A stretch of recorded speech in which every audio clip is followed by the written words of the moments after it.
You ever see a pug's smushed-in face and just go, "Ah," even though you know they kind of struggle to breathe? Well, we're going to dive into that strange little inconsistency and how we feel about animals, and how that exact feeling might just be a blueprint for our future with technology. So, let's start with a puzzle. We shower some animals with love, right? We make memes about them, they're all over social media. But other animals with really similar problems get a ton of ethical criticism. On the face of it, it doesn't really add up. So, why is one a superstar and the other a controversy? Okay, let's just look at the facts here. You've got pugs on one side and munchkin cats on the other. Both are specifically bred for physical traits that, cause them serious health issues. Pugs deal with brachycephaly, that's what causes a lifetime of breathing problems. Munchkins are bred for dwarfism, which is literally a skeletal deformity. And yet, one is a cultural icon and the other is seen as a huge ethical no-no. So here's the thing. The answer isn't about logic. It's not about us applying some consistent set of ethics. It's about a deep, deep instinct, a trigger that's just hardwired into our brains.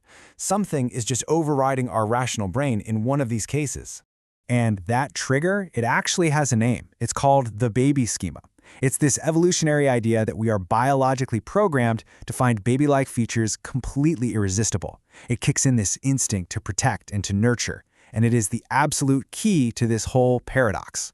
And here are the specific features that flip that switch in our brains. We're talking large eyes, round faces, little noses, the hallmarks of a human baby's face. Pugs, with their giant eyes and short snouts, they are basically a perfect storm of these triggers. They've essentially figured out how to hack our nurturing instincts. And look, this isn't just about which pets we think are cute. This cuteness bias creates a gigantic blind spot in our compassion across the board. It literally shapes who we care about and why.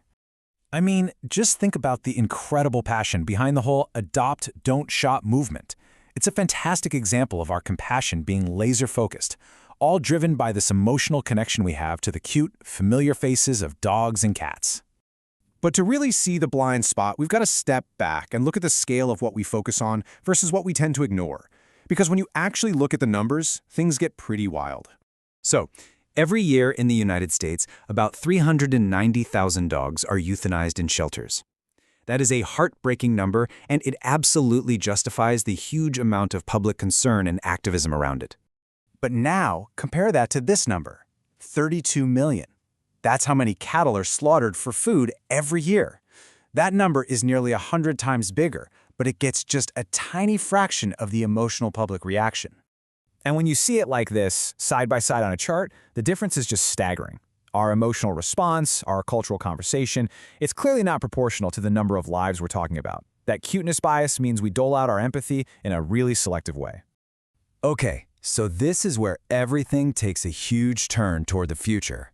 Our psychology is predictable, our emotional buttons are consistent. And that predictability, well, it opens up a really profound and very modern question about technology.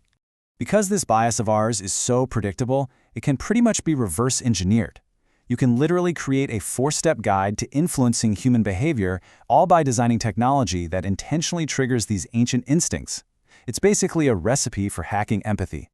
And if you think this is all science fiction, it's not. It is happening right now. This is PARO. It's a therapeutic robot seal. It's soft, it has big eyes, it's designed from the ground up to be cute, and it's a certified medical device used to bring comfort to patients.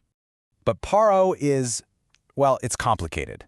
On the one hand, you have real documented therapeutic benefits. It's been shown to reduce stress, anxiety, even the need for certain medications. But on the other hand, it raises some really serious ethical questions about deception, about dignity, and the big one, the risk of replacing human contact with a robot. And let's be clear, the reason PARO works so well is precisely because it's tapping into that cuteness bias we've been talking about. Its success is living proof of how powerful and predictable our response to that baby schema really is. You could call it empathy hacking, but for a good cause, maybe? So all of this leaves us with a final, really important thought. Our ability to feel for others, our empathy, is one of our greatest strengths as a species.